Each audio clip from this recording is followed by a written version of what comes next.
Hey everyone, welcome to their match of Jund Tarmodrazi. Match 1 of 3 going up today. Deck tech was posted this morning as usual. I'll put a link in the description of this video. In this match we are playing Esper Stoneblade. Opening hand was a mull, but this hand, well, it's better than nothing. Worst case, we have a turn 4 Thought-Knot Seer, and then a turn 5 Thought-Knot Seer, and then a turn 6 Thought-Knot Seer. Inquisition of Kozilek, a card I'm not worried about seeing at the moment. And, yeah. Let's just play Tarmogoyf. Assume our opponent is not playing Lightning Bolt.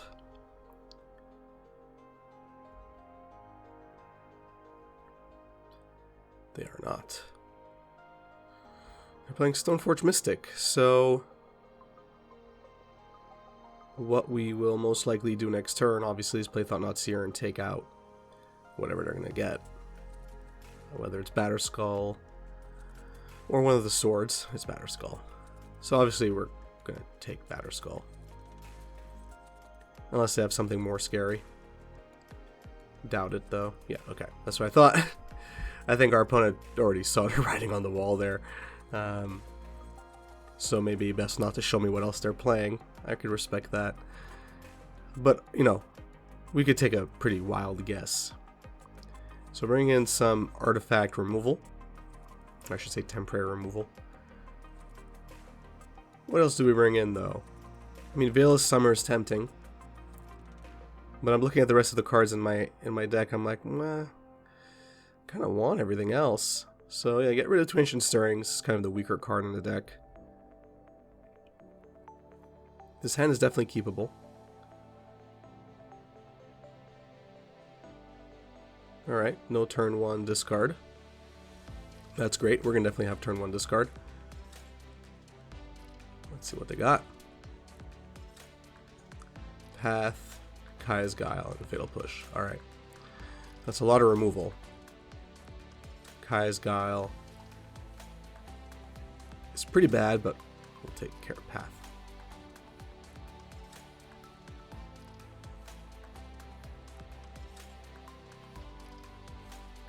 Plus, I mean, we have 2 Inquisition of Kozileks here, so... Alright, well. Let's get rid of one of them, I suppose.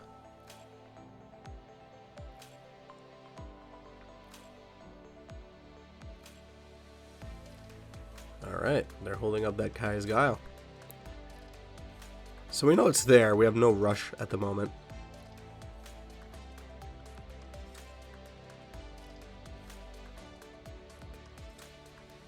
So I'm just going to traverse for wastes, and that's it. Make sure we hit our 4th land drop. Stoneforge Mystic.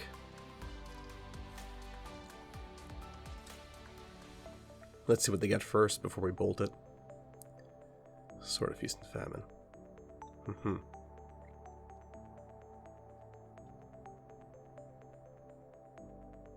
So, Bolt resolves. That's always good news. We do have 2 pieces of artifact removal, so this feels pretty good. For now.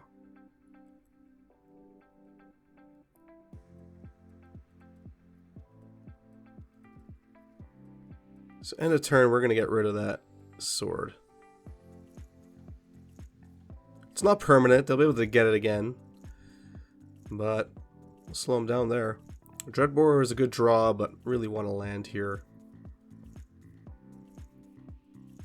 No point in going for Gigantha at the moment.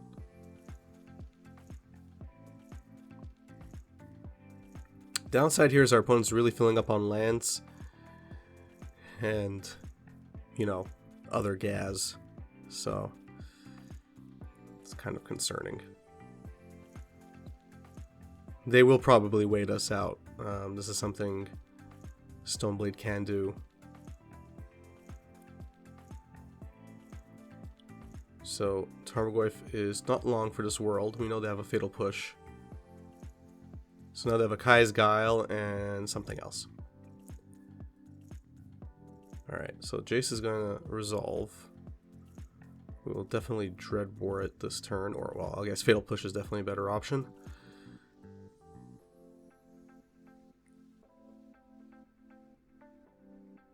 Nothing else we can do. Need that 5th land. Alright, Lingering Souls. Well, that's gonna blow. But we do have Engineer Explosives, so this isn't the worst thing in the world. Again, we just have to remember to def Kai's Guile. So we can... Okay, yeah. I was about to say, we can traverse here. And let's see if we actually go for a land, which would suck. I could also go for a Thought-Knot Seer, but I go for an Eldrazi Temple instead. Okay. Okay. Alright. Maybe in retrospect I could have gone for a Thought-Knot Seer instead, but just so I could see what else is in their hand and kind of anticipate.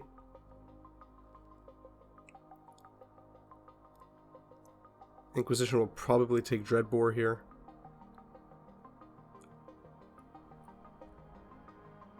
Or, okay, I guess Assassin's Trophy hits more things.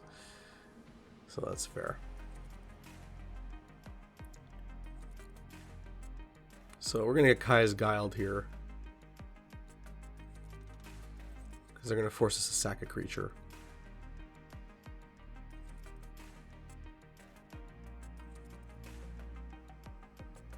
In retrospect, what might have made more sense is play Gigantha this turn, Reality Smasher next turn.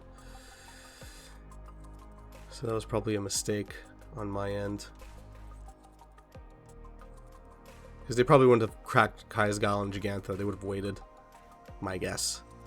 And then when we attack with both, we'll obviously sacrifice Gigantha. But it is what it is. Path to Exile, let's go get another basic. So now they have one card, well, 2 cards in hand we have no idea about. Inquisition will tell us what that is.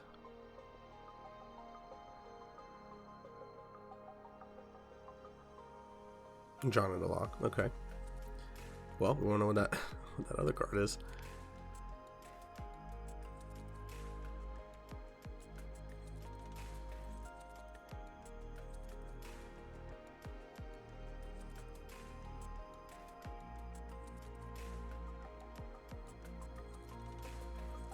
Of course, now I'm drawing all my lands, so let's just whittle them down as well as they whittle us down. Noble Hierarch versus Spirit Token. Flying Spirit Token, that's kind of funny. But, I mean, neither of us are really going to pull the trigger here. I'll probably attack into Noble Hierarch again. See if it'll listen to anything. I doubt it will. Now we'll play our big 5/6 Goyf, and it'll probably eat removal. Yeah, that's what I thought. Well, they only run so many Fatal Pushes, so I mean, we just gotta fight through it. Eldrazi Temple, completely useless.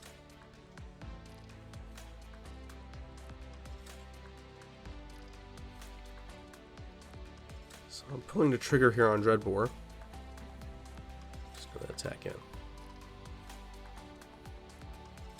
I don't like being under 10 life, and that's probably what caused me to finally pull the trigger on Dreadbore. Thought-Knot Seer is actually pretty good. Let's see if it resolves first. It might get removed after, but at least it'll resolve. Yeah, okay. So, probably going to get pathed.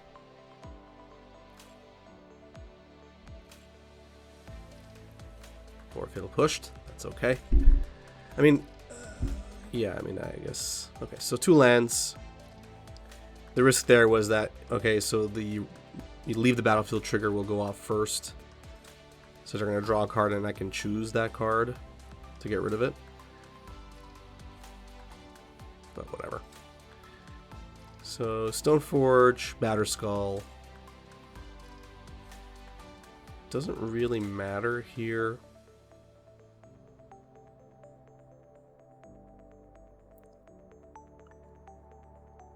So I missed this for sure the first time they did it, but you know, they had the mana to return Batterskull to hand.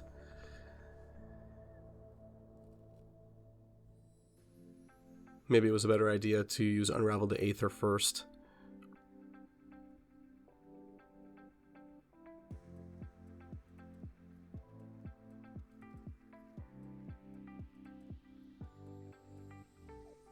So we'll wait. I mean, we have one more answer to Batterskull.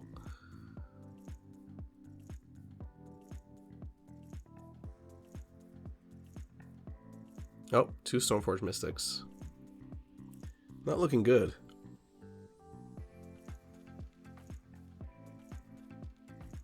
Looks like I was ready to concede there.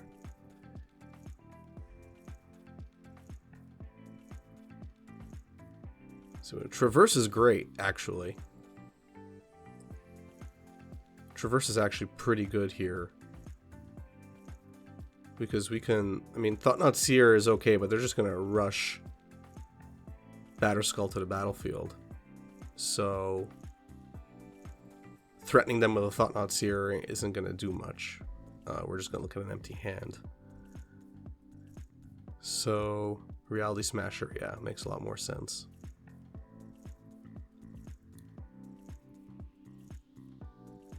So we'll just swing in with a 6/6 Smasher. I'm not too worried about them cheating in Batterskull because, again, we have an answer for it. Maybe our opponent forgot. Okay, so they're just going to take it on the chin.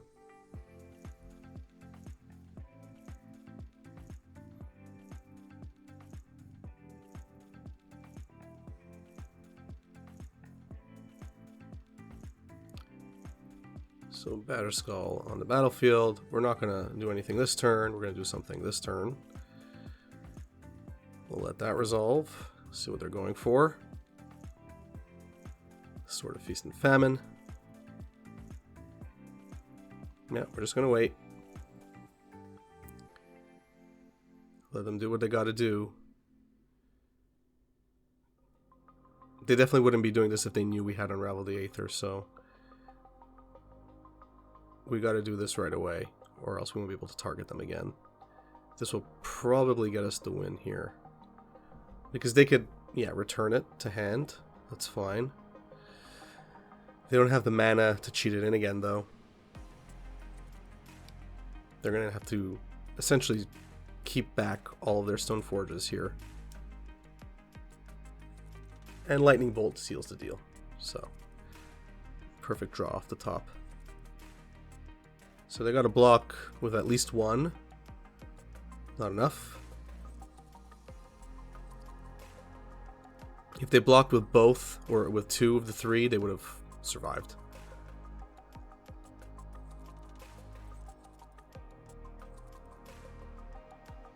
So I just wanted to wait here.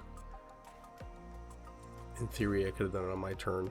But, alright, it's got the win. So, Esper Stoneblade. That was a grindy, a very quick game 1, only because we had 3 Thought-Knot Seers in hand. But game 2 definitely grinded out. But Jund Tarmodrazi doesn't really mind the grind, as you can see here. Plenty of tools in the main, plenty of tools in the side to deal with a deck like Esper Stoneblade or just Stoneblade in general. And I'm very happy with the way the deck performed here. Performed very similarly against other Stoneblade decks, so hope you enjoyed this match. Let me know what you think in the comment section down below. Remember, this is match 1 of 3 going up today. Just not sure what order it's going up in. If you enjoyed the video, please give it a thumbs up. If you enjoy my content in general, please subscribe, hit the notification bell, follow me on Twitter and Facebook, share my content on social media. Even just watching my content start to finish really helps me out a lot. Would really appreciate it. Really goes a long way. If you want to support the channel on Patreon, check out the link in the description of this video as well. Check out my Patreon rewards, basically rewards you're guaranteed to get every year. Thanks, and have a good one.